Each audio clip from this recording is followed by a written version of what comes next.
And meanwhile, in the NFL, according to our Adam Schefter and Chris Mortensen, the Texans have no intention of trading Deshaun Watson. But what if the offer is just too good to pass up?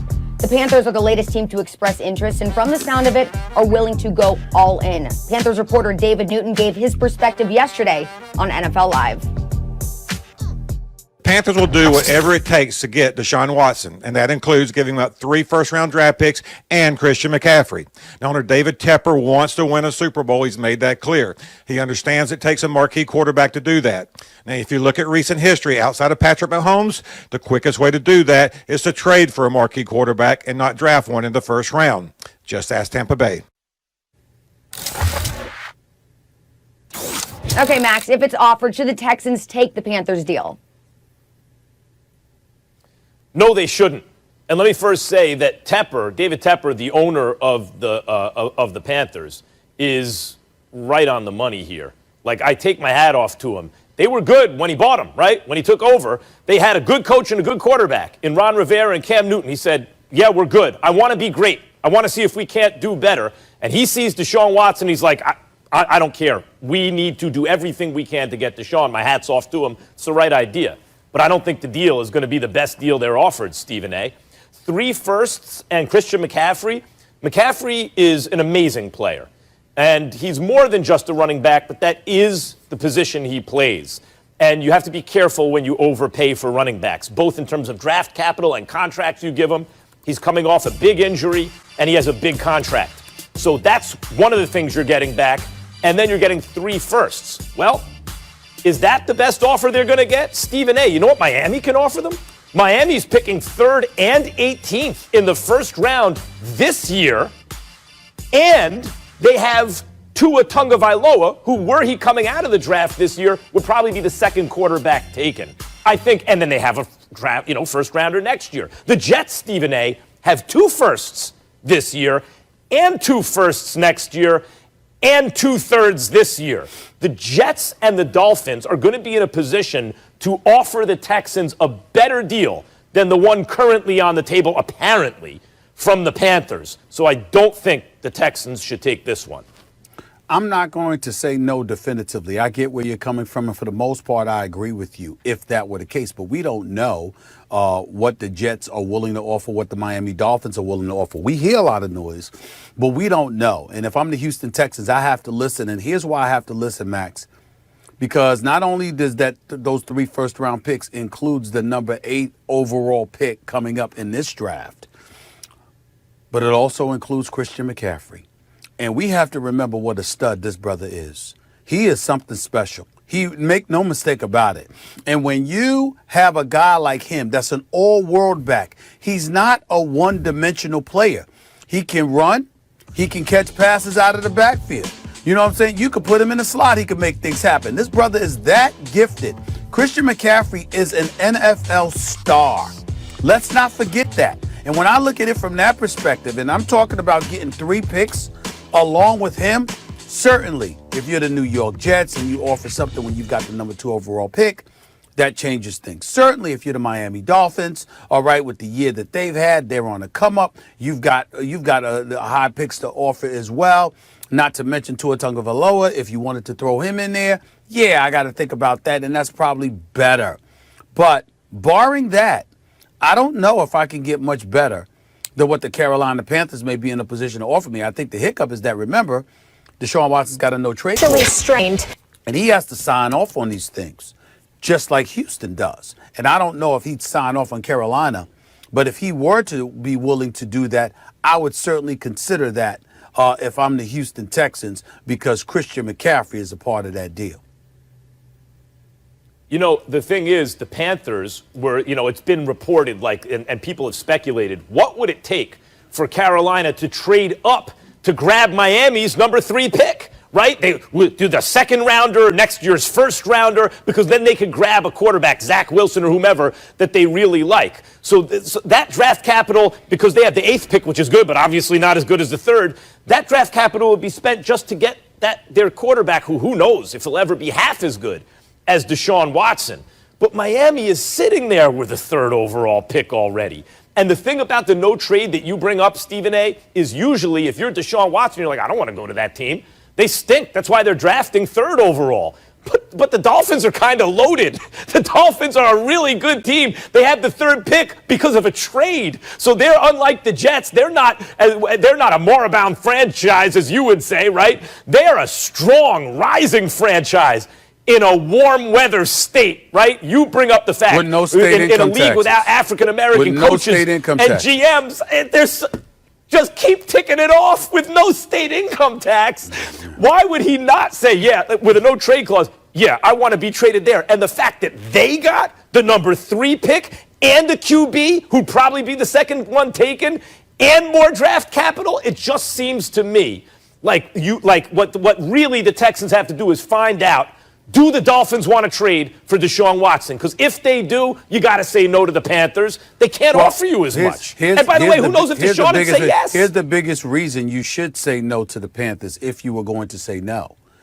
You should say no to the Panthers if you're Deshaun Watson. Maybe not the Houston Texans, but definitely if you're Deshaun Watson. Here's why. Because I want to go and play with Christian McCaffrey. I don't want to arrive there at the expense of him leaving. That's really the biggest problem. You want Christian McCaffrey there with you, and that's not going to work. So, again, I'm not disagreeing. I think that the Jets and the Miami Dolphins are in a much better position to offer a better deal than the Carolina Panthers. I'm just saying we're not hearing that definitively that they're going to make those offers, particularly if you're the Miami Dolphins. And if that's not what the situation is, then I got to leave my options open if I'm the Texans. And 3 first-round picks plus Christian McCaffrey is not a bad deal. Mm-hmm. Yeah, and if you're looking at it from the Texans' perspective, Christian McCaffrey is one of only 3 players to record 1,000 rushing yards, 1,000 receiving yards in the same season. Also a really likable guy, maybe someone that Houston can get behind now that they lost Watt. Also maybe Watson. And also, guys, Olivia Culpo is his girlfriend, all right? To me, that's a win. You get her in the stands during games. All right, we're going to leave it there. We got a lot more to get to right here. After the Texans released star defensive end J.J. Watt last week, league sources telling ESPN's Ed Werder that approximately a dozen teams have reached out with interest, including the Cleveland Browns and also the Tennessee Titans. However, Watt's priority in determining his next team is reportedly the belief that he'll have the opportunity to play in a Super Bowl. I don't think that's a bad idea. I think he deserves that. So, Stephen A., which team do you think gives J.J. Watt the better opportunity at going to the Super Bowl? Is it the Browns or is it the Titans? Well, I would say the Titans, but let me say this because, I mean, Derrick Henry running the football and, you know, Ryan Tannehill still being there, and he's been a really good quarterback for the Titans. That defense is real, but you add J.J. Watt to the mix and his ability to get to the quarterbacks, that's going to help you defensively, and it's going to help give you more offensive possessions, which means you'll give Derrick Henry more opportunities to run the football. But let me also say this, Max. If J.J. Watt were to go to the Cleveland Browns, it is an act of betrayal to his family, to TJ and Derek. It would be betrayal. Here we go. Okay? Here we go. You can't go to the Cleveland Browns. Now, you want to go to Tampa? This is pathetic. You want to go to Green Bay with Aaron Rodgers? Fine.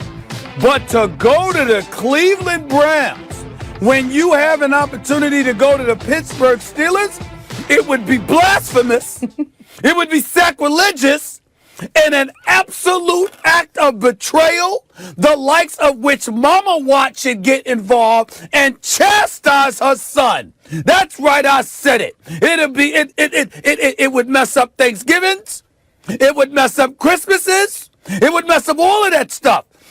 For family obligation alone, you can't go to the Cleveland Browns when 2 of your brothers are on Pittsburgh, the same division with a team that can compete for the Super Bowl, that wants you, has a spot for you, and not only do you choose not to join your brothers, you would go against them by wearing a Cleveland Browns uniform. You would rather be playing off of Lake Erie instead of Three Rivers, Heinz Field. Are you kidding me? It would be an act of betrayal. And J.J. Watt, somebody needs to tell him that. So damn it, I'm doing it.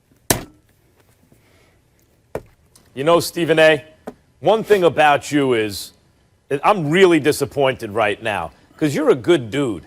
And this is the first time on this show. It's like you're a bad person for this. How could you do this? You are putting your own interests as a Steelers fan, ahead of J.J. Watt, who is one of the greatest players of all time. I'm thinking about the Watt family. Pillar in the community. I'm a family man. I'm a family man. I'm thinking about the Watt family. Great works on and off the field, and this man deserves to try to win a Super Bowl. I love J.J. Watt. Would rather serve your own selfish interests here. Stephen A., you'd rather serve your own selfish interests. Put him on a team that does not have a quarterback capable of winning a Super Bowl right now, and you know it. Shame on you. Now, you get Baker Mayfield is capable of winning a Super Bowl quicker than Ben Roethlisberger? It's possible. Yeah, quicker than Ben Roethlisberger right now? Yes, quicker than Ben Roethlisberger. Here's the thing. I'll stick to the question, Browns or Titans, okay? Vrabel's done a great job. No doubt about it. Titans are a good team. The thing about Stefanski is, you know when the last time Minnesota was sub 500? That was 2014. I mean, Stefanski's been on that staff forever, right? Doing different jobs on the offense. But 2014 is the last time they were sub 500. Stefanski leaves just like that. They're below 500. The Browns, last time the Browns were above 500 was 2007. Stefanski shows up just like that. They're above 500. Stefanski's difference, the kind of difference he's made for that team and that offense has been remarkable. And then you look at the pieces and the talent they have, Stephen A. I mean, even if Odell doesn't stay on the team, they're going to get value for him in a trade. But they have a whole lot of. And their run defense was excellent, right? And they have high-end performers on defense. They could use another defensive piece. And even though J.J. Watt's not J.J. Watt anymore, he's like J. Watt. You got to take at least one J off compared to the way he was in his prime. But J. Watt is still better than a lot of guys. That dude still has value, and he would be a real addition to that Browns defense. I'm a family man. I'm just looking out for the Watt family. I'm trying to keep the peace and keep it together. That's really what the intent is. He's great. He would be great with his brothers in the Steel City. That's all I'm saying. Stephen A., you're a good person, but you're wrong for this. On the other hand, though, there is the guarantee of having several divisional games a year against each other, so could be maybe a good chance for a family reunion once or twice. It's not good for the family. I don't know. You could see it both ways, two sides of this coin. All right, guys, let's move on. We have a big special guest coming up.